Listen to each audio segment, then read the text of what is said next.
Hello, happy Monday again, everyone. So here we are, our practitioner Q&A. Tonight we have Dr. Duc Le. We call him Dr. Duc. Dr. Duc is fairly new with our clinic. We just love that he's here. We have a lot of female doctors, and here's our token male doctor. And he'll tell you about himself. And remember, I just want to remind you that we want to heal the community. And through healing and banding together and joining up together, we too can make this planet a different world. So please share this with your family and your friends. It's all about education. There's nothing more to it, because we feel by educating you, we're empowering you to lead a healthier life. So with that, here is Dr. Duc. Hi, nice to meet everyone. So the topic for this talk today is living energetically. And how to start? Well, so my background is I'm come from the traditional medical world, internal medicine trained, and that's what I've been practicing for over a decade. In practicing internal medicine over a number of years, it falls along the path of treating patients. You kind of do a workup, you diagnose, you label. Then you kind of give a treatment that's usually pharmaceuticals or procedures. And over the number of years I've practiced, I've come to realize that that we're almost treating a pill for every ill there is. And I've come to the conclusion that that's not quite the kind of medicine that really resonates very well with me, because of my lifestyle and what how I like to live my life. In terms of, I'm a big proponent of my background. A little bit about myself is I'm into biohacking. Biohacking is hacking your biology. How can you fine-tune, or how can I fine-tune myself so that I can live the best life possible? That's what I want for myself, and that kind of rolls out to what I would want for the people I work with. Either my coworkers, my patients, my family, community, the world, right? So, so that's how I feel most empowered when I'm working with patients in terms of helping them live the best life possible. And that's the topic of this talk, living energetically. So, so basically, in terms of where I came from, the internal medicine world, you know, what I learned in medical school and the medicine of 10 years ago and beyond, the past, I was trained in the thought of when you work with patients and you label what symptoms they have and what condition they have, and you treat them with a pharmaceutical or a medical procedure, oftentimes there's a lot of dissatisfaction with the results. It's becomes a never-ending story of dealing with side effects, or what's the next best pill because this treatment isn't quite satisfactory. What's the newest one that could possibly offer something better? And for the majority of cases, I would say of my years of practice, I rarely find that patients end up as happy as you see in the commercials. You know, the pharmaceutical commercials that you see, where ask your doctor about this treatment for hypertension, for diabetes, for your emphysema, for your depression, and then you see these people who are living with in a disabled state, but then after taking the medication, all of a sudden they're happy, they're smiling, they're living energetically, and they're surrounded by their loved ones. I really rarely see that. And I'm sure, you know, in some small cases it might happen, but I would say it's not related primarily from the medications. It's related to a lot of other changes the patients have made in their lives. And that's where I tend to see the most success happen for most patients, is when they make all the changes aside from the medications, in terms of the lifestyle changes, the behavioral changes, the habits that they live, that really change their life and really brings out living with energy. And so that's where I want to go with my talk. Now, a little bit about myself. You know, in youth, when we're in our teenager years, in our 20s, we can live with reckless abandonment, right? We can eat carelessly. We can not pay much attention to how we're taking care of ourselves in terms of sleep, in terms of movement, exercise, in terms of our spiritual, mental, and emotional foundation. Like you know, you can kind of live kind of recklessly and abuse you know, poor nutrition and lack of sleep, and you know, alcohol, cigarettes, and junk food and sugar, and stress galore, and then still function. But the problem with that in our youth is that our youth kind of mask what's building up, and then those things tend to play out decades later. And the problem with that is we don't get instant feedback from how we've been living our life from when we're in our youth and living with poor decisions. And what happens is it plays out in leading to a lot of symptoms that begin to recur as we age into our 20s, 30s, and 40s. And then eventually, if those aren't addressed, then it becomes more clearly defined like a megalodiagnosis or a disease, quote unquote. And so with my life, you know, I came from a family background where we didn't have genetic diseases that ran in our family in terms of premature heart attacks or strokes or cancers, and or obesity, hypertension, or skin diseases, or lung diseases, or kidney failure. And so, being what I was doing, what you know the standard American lifestyle was, is you know, living a life of just in our youth of just having fun in college and medical school, and just kind of burning the candle at both ends, right? And just thinking that I was pretty much immune to developing any kind of medical condition because it didn't run my family, and I didn't have any medical condition starting out when I was young. I thought I was pretty healthy, actually. And so into my 30s and 40s, once I started doing some routine lab tests and started noticing that my cholesterol levels were abnormal, my glucose levels for diabetes detection were abnormal, insulin resistance, and a couple other kind of biomarkers were abnormal. I started questioning, you know, my colleagues, like, oh wow, what a surprise! You know, I'm actually developing these, but these things don't run my family. Why am I having these things? You know, I look fit, I feel fit, you know, but I'm having these abnormal biomarkers, lab tests, or test results that that would indicate that I need to take a medication. Is that right? And you know, based on my experience in working with patients on medications, nobody's happy to be on medications.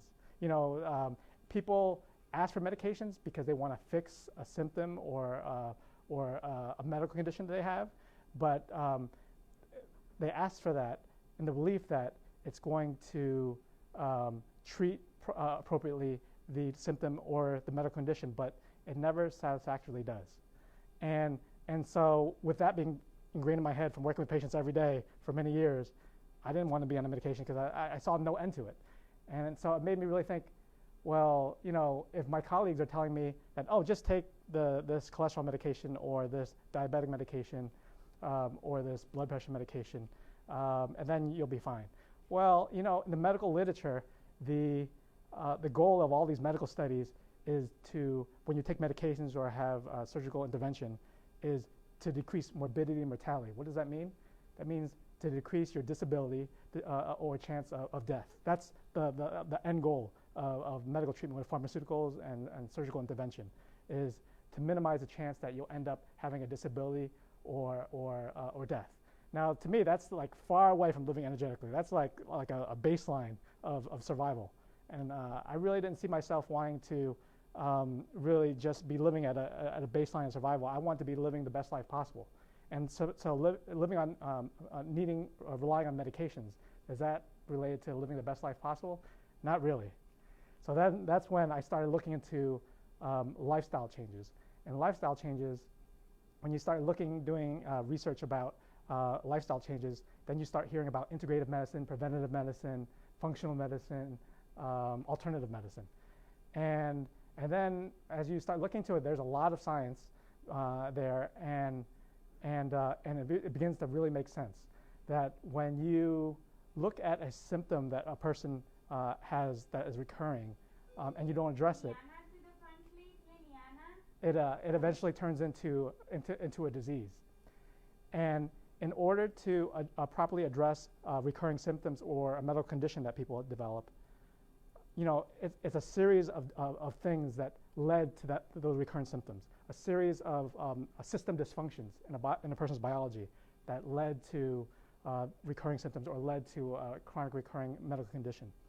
And you can't address a system of dysfunction with just a pill or 2 or 3 pills and expect for there to be a dramatic improvement to living the best life possible. But if you look at how, why did somebody develop those symptoms and start tweaking, those whys, then you can really get at not needing medications and reversing the symptoms, reversing the medical condition. And that's where that led me to functional medicine, wanting to practice functional medicine, because it makes so much sense to me to work at the root cause of why is somebody having recurrent symptoms and why are they having a chronic medical condition. So if you look at the science of chronic disease in the U.S., it's now said that 85% in terms of what determines what chronic medical conditions we develop, 85% of that comes from our lifestyle, behavior, and exposures, like toxic exposures, environmental exposures. And 15% or less comes from genetics.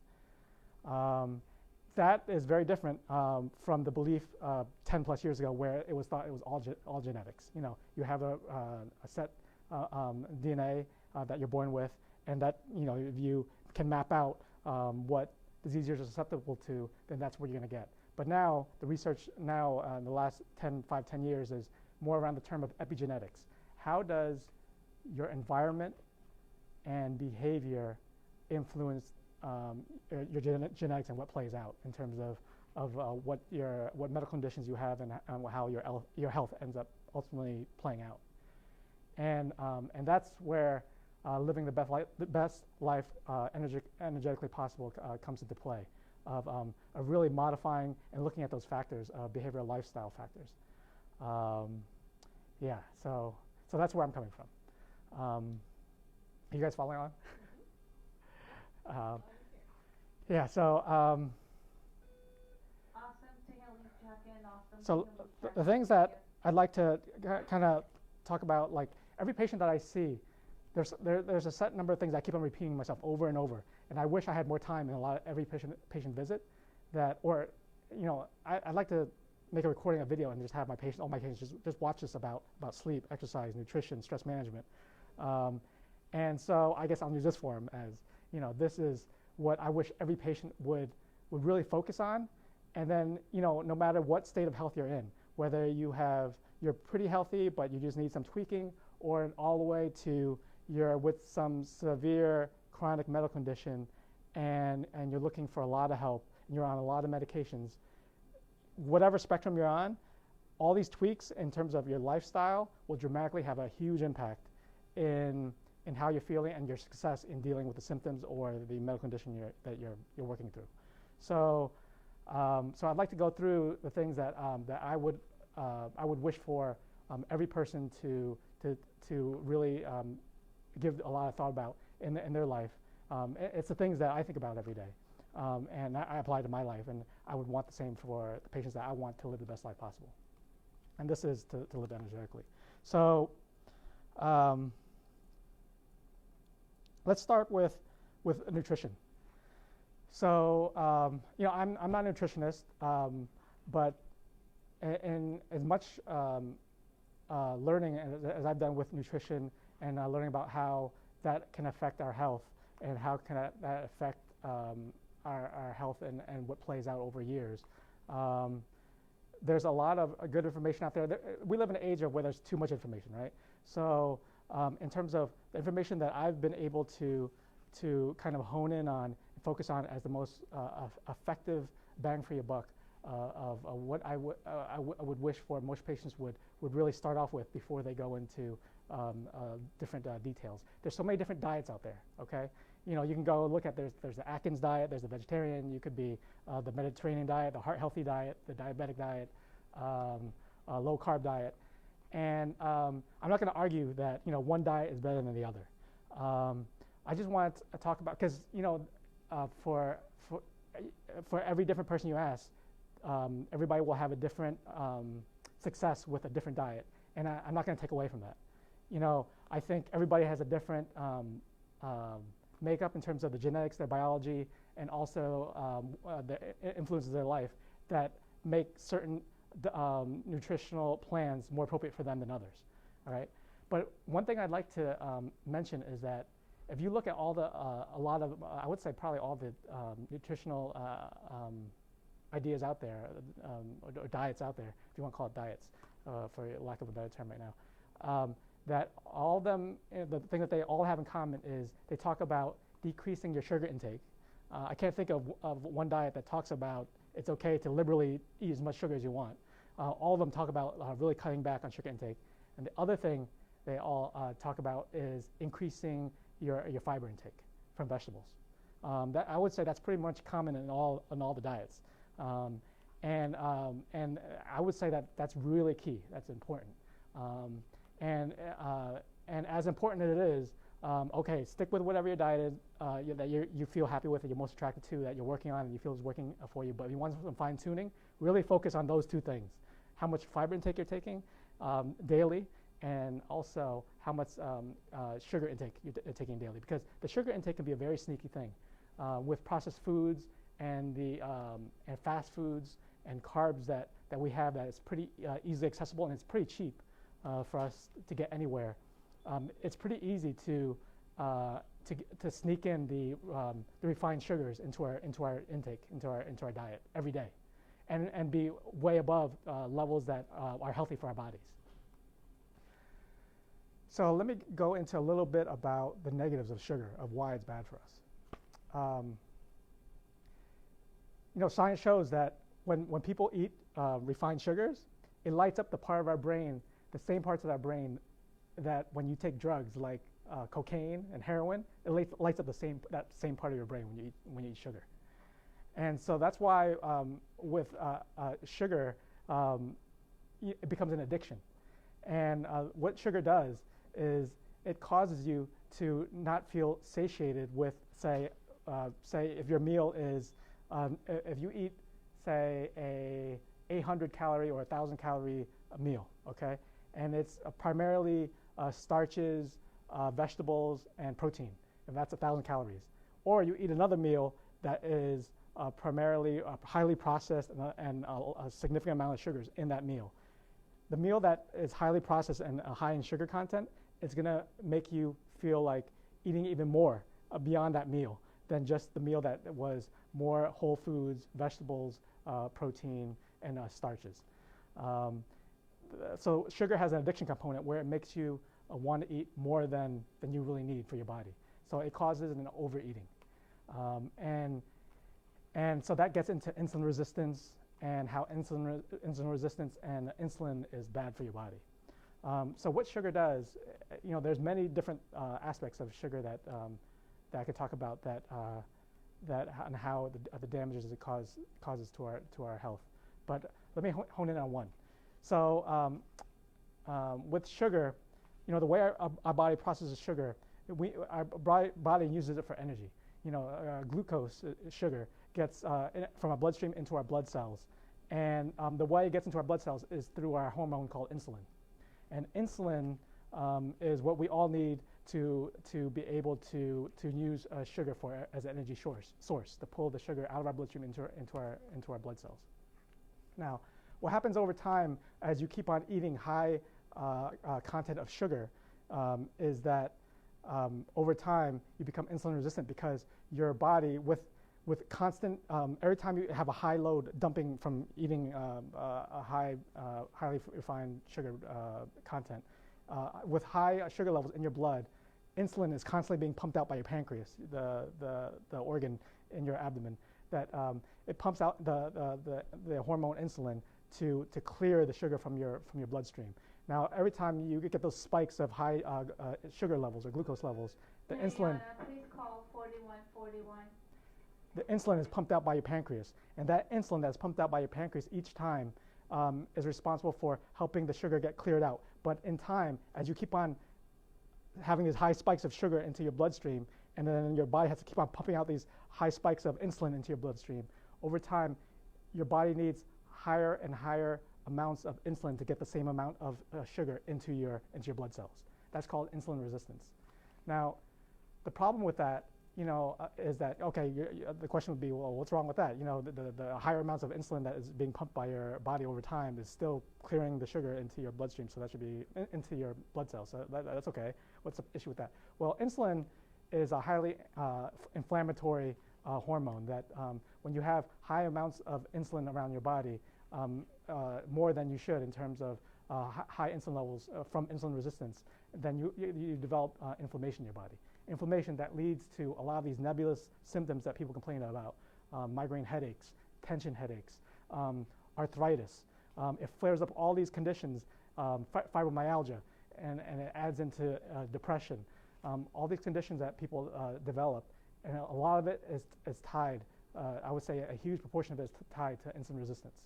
And then eventually diabetes as well, where you always have high insulin levels with the extreme of insulin resistance. So if you really focus on cutting down the high insulin intake, the high sugar intake, then you minimize the chances of developing insulin resistance. And you can actually reverse insulin resistance. If you change your diet and really limit the sugars, then your body will readjust and reset the thermostat so that it doesn't need as much insulin to clear your bloodstream from the sugars. And then you won't have these damaging effects of this highly inflammatory insulin around your bloodstream, causing all these other symptoms that people have that over time ends up turning into chronic medical conditions such as diabetes, atherosclerosis. Atherosclerosis is a thickening of your blood vessels that turn into a premature heart attack and strokes. That's all related to inflammation. Inflammation that is directly tied to insulin resistance and diabetes. So that's how all that works. That's a very simplification of that. Now, along the lines of getting into sugar, also, if you want to really cut down on sugar, how are we on time? Let's see. Okay. So about sugar, the other end of that, there's sneaky things that you don't quite think about that your body turns into sugar is a flour. White flour. And white flour, your body easily converts that into sugar, and that leads into insulin resistance. So if you really want to work at minimizing the nebulous symptoms that can come from insulin resistance and eventually diabetes, but insulin resistance, because that leads to all these other medical conditions that conventional medicine doesn't quite understand what's it coming from, but really it's coming from insulin resistance. Then cut back the refined sugars as well as the flour, because the flour gets converted into sugar, and the same process happens with insulin resistance. All right, so that's something that I really closely monitor and want all my patients, counsel all my patients about that, because it seems like it's pretty a pervasive problem with people having it's an addiction. A lot of people will often say that there's a sugar addiction, and it's pretty common, right? So that's the dangers of that.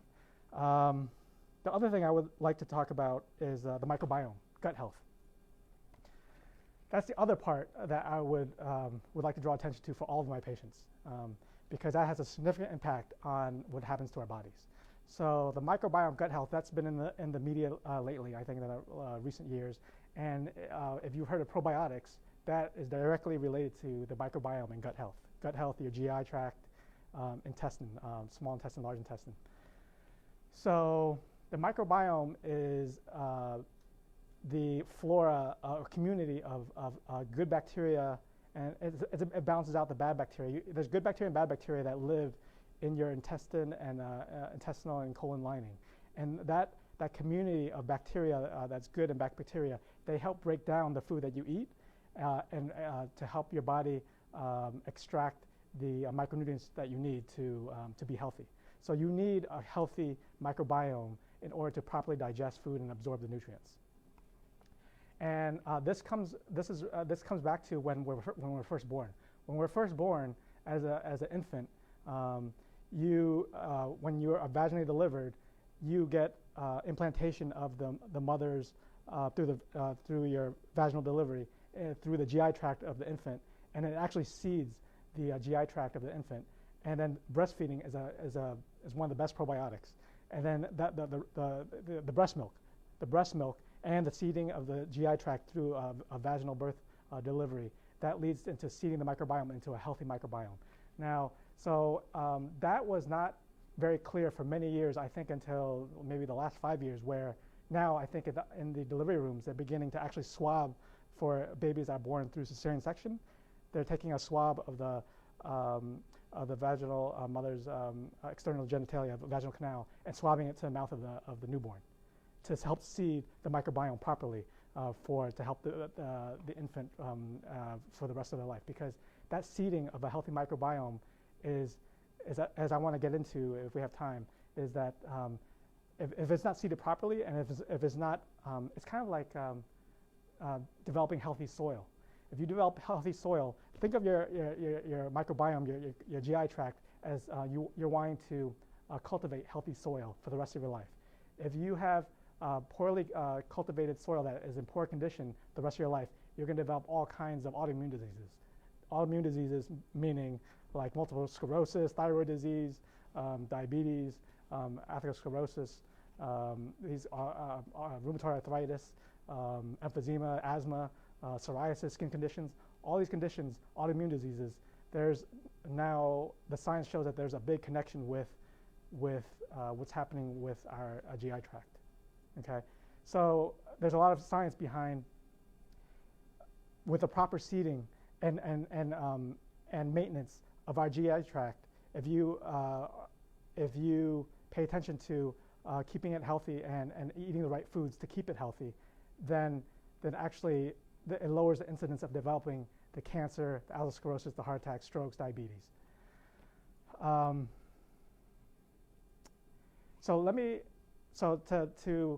To chunk up or to big picture, the takeaway, what I want all of my patients to hear is that in terms of how do you maintain your GI tract now, not forget, we're all adults now, and what do you do now to make it healthy? Well, in the store, they're all advertising probiotics. Even, I don't know, commercials maybe out there, the media, probiotics. But the way I like to think it is that you can't out-vitamin poor nutritional intake. You can't take a bunch of probiotics just to bypass a poor meal plan, poor diet, poor nutrition.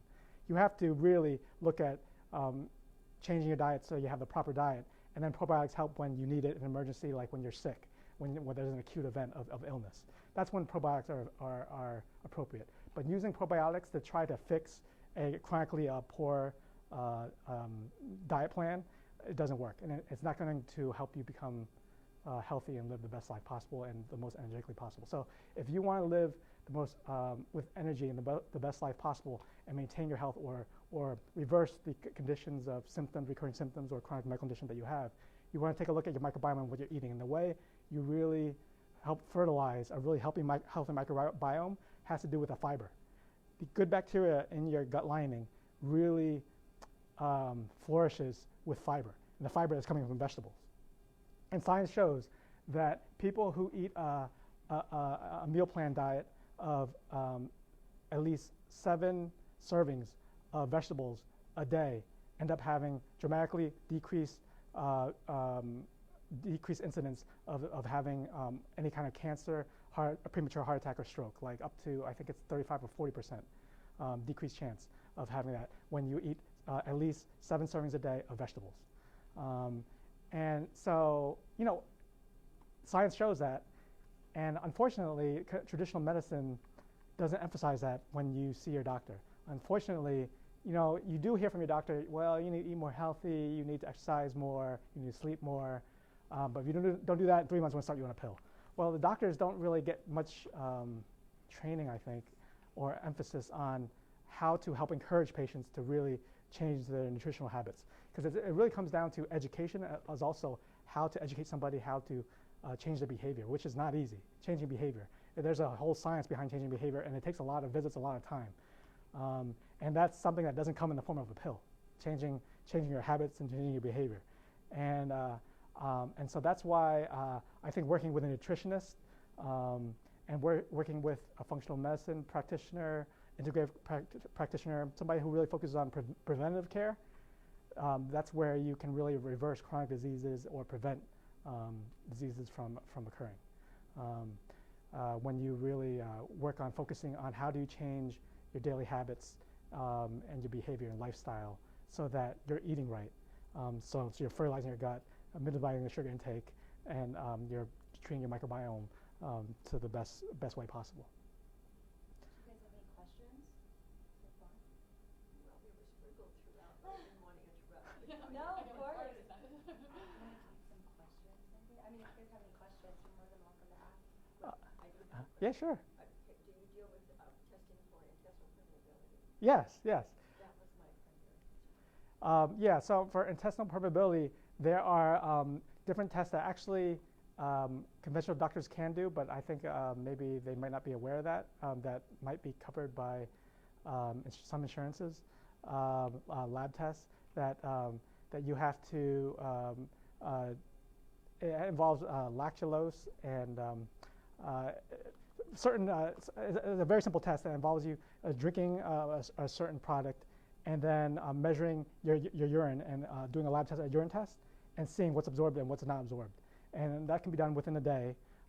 And it's using a standard prescription and lab testing that can be done through a regular physician. But it's unclear to me what insurances cover those tests. Or there are various tests that are offered through functional medicine, integrative medicine, naturopaths. They have access to these kind of tests that are very GI specific to looking at gut permeability, the microbiome, and a bunch of different things all in one lab report. And if you go to the website for Genova Diagnostics, they offer a large array of stool tests that really you can do a search, and the website is very consumer friendly, and look at what kind of various GI tests you can ask your doctor about in terms of testing for gut permeability, leaky gut, gut inflammation, your microbiome health, and to really focus on that aspect of your health. Yeah. So just do the online test. I think you said for the information. So there is a test that through the website Genova, but it's not an online test. It has to be ordered by a clinician, because the test result that comes back is it's like too much information, and then if a patient looks at it, you kind of get overwhelmed and don't quite know how to filter all this information, and it gets really confusing.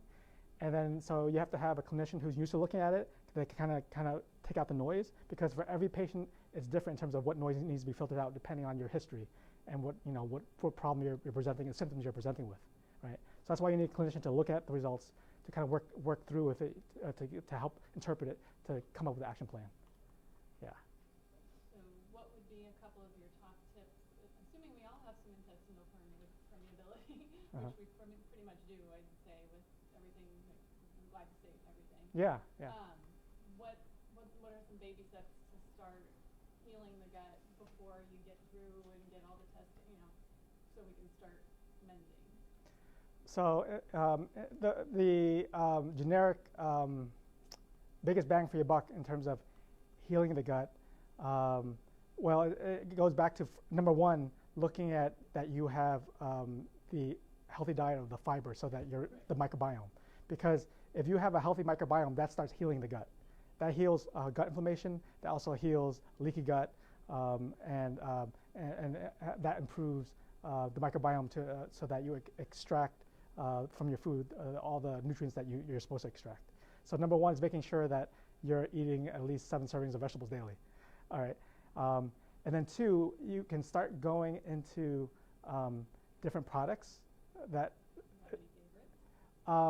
Yeah, there's a product. Well, back up. So the more generic products you can use is like omega-3s. Omega-3s that come from fish oil.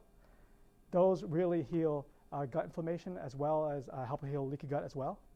So that's very good at it. But you can also add other products, and the other products that we like to use at our clinic that we find that is actually quite effective is called GI Regenerate. And GI Regenerate is it comes from a combination of various plant oils, like sesame oil and a bunch of other oils that are listed in the ingredients, that has been shown to heal mucosal lining. It doesn't have, I'm not sure if it has L-glutamine in it, but it has a bunch of various different plant oils in there. That it's a capsule, and if you actually break open the capsule, in China they've used it to heal burn patients. And so in terms of healing the skin lining or the gut lining, that's where it comes into play. So GI Regenerate, omega-3s, and making sure you're not doing the negative toxic damaging behaviors to your gut lining that keeps on promoting the ongoing leaky gut and the gut inflammation, meaning the foods with a lot of preservatives, or with the glyphosate from Roundup. That's where you start talking about organic versus inorganic. Like a question of a lot of people, not everybody's educated about that, why do I need to eat organic? Well, because glyphosate, Roundup, which is a pesticide, if you think about it, a pesticide made to kill these bugs. Yeah, these bugs. Your GI tract is made up of bugs, bacteria, and glyphosate, by logical extension, is going to disrupt your GI tract in terms of a healthy microbiome. So that's why you want to eat organic. So that's one, is making sure the diet's appropriate and you're not taking in the toxic things, and also alcohol. That really disrupts your GI tract in terms of a healthy microbiome. And then all the preservatives, the fast foods, those things, yeah. Just eat real food, right? Real food, and then if you need some help, you can go to the omega-3s, more fish, and then also GI Regenerate. The various products are really aimed at healing the gut lining, yeah. Awesome. Any more questions? Not a question. They just said hi. Well, if not, I can. The other things I want to talk about were sleep, exercise, stress management. I don't know. Is that appropriate? What's your favorite biohack out of those? Okay, so another thing that is really important to me is sleep. Because I think in our distracted world of telecommunications and texting and social media and also TV, and computers and smartphones, that people very developed an addiction to it. There's an addiction component. And with the addiction component, that directly plays into lack of sleep and insomnia, and people don't realize that. The science shows that if people who have insomnia, and if you take away their cell phones and shut down their connection to electronics 2 hours before sleep, that their sleep dramatically improves. And I see patients repeatedly with insomnia, that lack of sleep, and they're asking for a sleeping pill. What prescription can I get to help me sleep better? And then I start going into their sleep. Sleep. It's called sleep hygiene, which means what's going on with your sleep behavior. And then you start going into the sleep behavior. Oh, they watch TV to fall asleep, or it's pretty common to be texting or reading the news on their phone, their smartphone, or their computer, or their laptop, or their iPad before they go to sleep. Well, let me shine a bright flashlight into your eye right before you're about to go to sleep, and see what that does to waking up your brain and your circadian rhythm. Circadian rhythm is that part of our brain that is the biological clock that tells us it's nighttime and time to go to sleep and shut down. If you shine a bright light, the sun, if you look at the sun right before you try to go to sleep, you're not going to go to sleep because your brain is being told the biological clock, it's time to wake up, it's daytime. So when you're looking at a smartphone or an iPad or a computer or a TV, you're shining a bright light right into the eye and telling the brain, that circadian rhythm, that it's daytime, it's not nighttime. And so that's a big component of if you want to have a proper deep sleep, then you really need to have a shutdown of electronics, at least 1 hour, I prefer 2 hours before you go to sleep. Do you recommend the blue blockers? I think those help. If you're just going to do it anyway. But the problem is that the other component of shutting down electronics is stimulation of the brain. If you're doing heavy work and heavy processing, and thinking about a lot of things right before you go to sleep, that's not conducive to winding down your body to go to sleep. Your body needs to be wind down, and that gets into habits. It's a matter of building a habit of shutting down your body before it's time to go to sleep. If you don't get into that habit, and you're kind of sporadic all over the place, one night you're going to bed at this time, and every night you're going to bed at a different time. Every night before you go to bed, you have a different routine. And there's no set habit. our bodies work best when there's routine. And if you have a routine for going before you go to sleep, there's a higher chance that you will fall into deep sleep. Now let me back up and let me talk about how the importance of sleep, because I used to live under the thought of, I'll sleep when I'm dead. Who needs sleep, right? You just keep on working as hard as possible because you have a lot of things to do, and you'll sleep when you're exhausted and just go to sleep, and then you're fine. You wake up and and just carry on. And the problem with that is, if you look at sleep workers, the science shows that sleep workers, night shift workers, they end up having a really high rate of developing premature heart attack and strokes. And because basically they're not getting enough sleep, and that releases all the wrong hormones that you don't want. That raises insulin resistance, adrenaline, cortisol levels, that causes inflammation in your blood vessels, thicken arteries, and then and leads to all the chronic diseases that you don't want, that cause you to get heart attack, strokes, and even cancer and all kinds of diseases you don't want. So that's one, is you need sleep to, in terms of avoiding recurring symptoms that turn into disease. The other thing is, with sleep, if you want to avoid Alzheimer's, memory loss, brain fog, sleep is really important, because what happens with sleep is that, your brain cells, when your brain cells are actively working, they create waste products. And those waste products need to be cleared from your body through the cerebral spinal fluid, the fluid that bathes your brain. It's cleared through the cerebral spinal fluid that eventually comes out to the lymphatics and into the veins, and then out, pumped through your heart down to your kidneys and out your body, right? So that the cerebral spinal fluid, the circulation of the cerebral spinal fluid happens to the greatest extent during sleep. So if you're getting minimal sleep, you're getting minimal circulation of the cerebral spinal fluid, and the function, a big function of that is delivering the proper nutrients to your brain cells, and also clearing the waste products from your brain cells. So if you're not clearing the waste products from your brain cells properly every night, because you're always chronically with insomnia and not deep sleep, then what happens is these waste products in your brain cells are building up, and over time they're building up. And what happens to those waste products? Your brain starts trying to wall off those waste products in your brain and developing plaques. And those plaques don't show up on brain MRIs or CAT scans because it's so microscopic. But if you do a brain biopsy, you'll start seeing these little plaques. And traditional medicine says we don't know where the plaques are coming from. But if you start thinking about the science behind it, it's those waste products that are being walled off by our body, because our body's not able to clear it properly because of your lifestyle, behavior, and such. And those plaques that are building up all over your brain fog, and eventually premature dementia. So it's really important to have adequate sleep for that reason, but there's many others that dealing with energy levels, your hormone levels, anti-aging, because anti-aging has to do with optimizing your hormone levels and not having premature drop in all your important hormone levels. And that happens when you're not getting enough sleep, rest, and exercise, and nutrition. When you're not optimizing those things, all your hormone levels get way off. And then you go to the doctor and start asking for hormone injections. Well, the more appropriate thing to be doing is to change your lifestyle, and then that has a much better effect than getting hormone injections in terms of optimizing your hormone levels and for anti-aging. Yeah. So that's about sleep. Do we have time to talk about stress management? Okay. All right. Yeah, the other thing I'd like to talk about quickly that I wish all my patients would really pay attention to is stress management. Stress management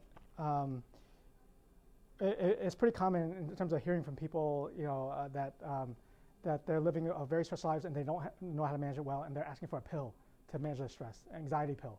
Anxiety, stress, depression, that ends up leading to depression if not properly addressed, mood disorders, and then traditional medicine looks at providing a prescription for that. But the prescription is, what's the cause of the mood disorders? What's the cause of the stress? Because the cause, when you look at the cause, in terms of you want to look at how are you managing your stress, because if you know how to manage your stress properly, then then you won't develop those recurring symptoms that turn from lack of stress management that causes insomnia, that causes the anxiety, that causes the depression, that causes the chronic headaches, that causes the hormone imbalance, all from that starts with stress management. And something that is the question I want to ask is, if I could give you a pill that that raises your that improves your willpower, that improves your attention, improves your willpower and increases your attention, and strengthens your immune system, and turns on all the healthy DNA that keeps your body healthy. If I could offer you a pill that does all those things, would you want it? And if it's free, the answer would be yes.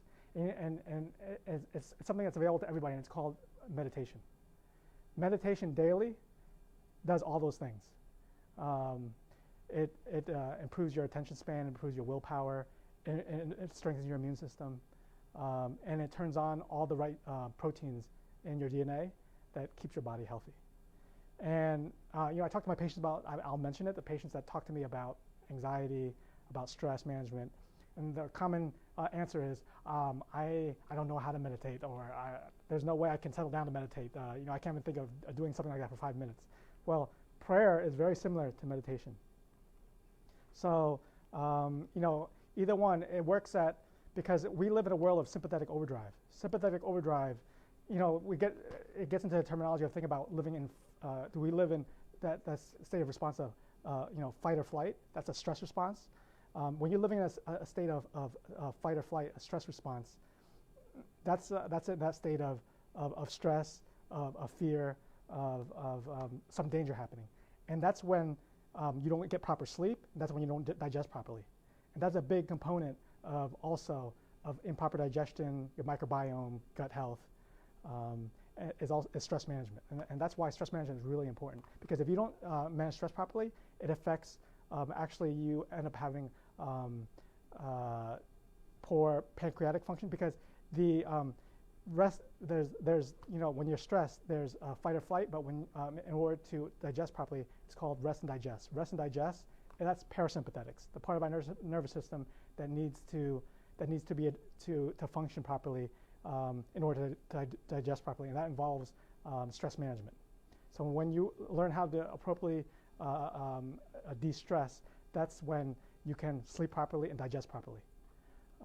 And so the cheapest, quickest, and easiest way is repetitive prayer or meditation, and learning and really building that into a habit and into your lifestyle. And that really does make a huge difference in terms of improving your sleep, actually, as well. So it has it's the biggest bang for your buck. There's a lot of information on the internet about meditation courses and how to meditate. So it's not due to a lack of information that people don't meditate. It's just due to, there's a lot of things, all these things I'm talking about, they're very simple to do, but they're not easy, right? Changing your habits, behavior, and lifestyle is not easy. It's very simple to do, but it's not easy. And that's why we need wisdom. Wisdom allows us to help us figure out what's the right thing to do.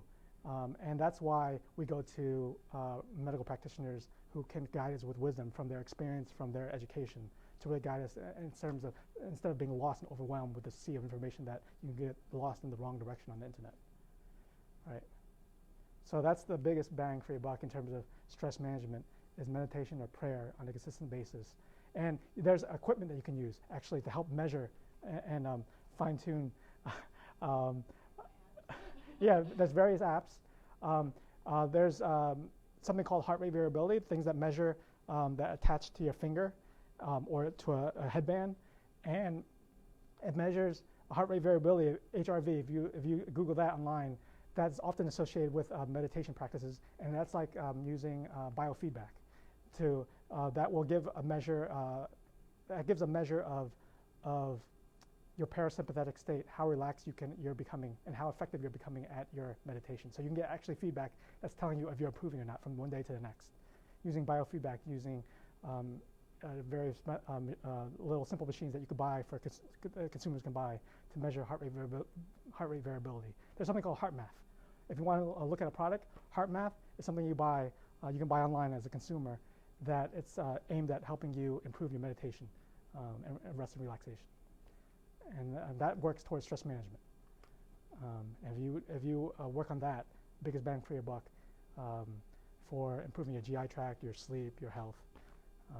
Yeah, so those are the top things I want to discuss. There's a bunch of more things, but if you take away those things, in terms of stress management, sleep, your nutrition, microbiome, sugar, flour intake, if you take those, if you really pay attention to those things, then you can have a huge leg up on your health and what questions you need to address with your physician, because you're already at a certain level of optimal health already when you're addressing those things.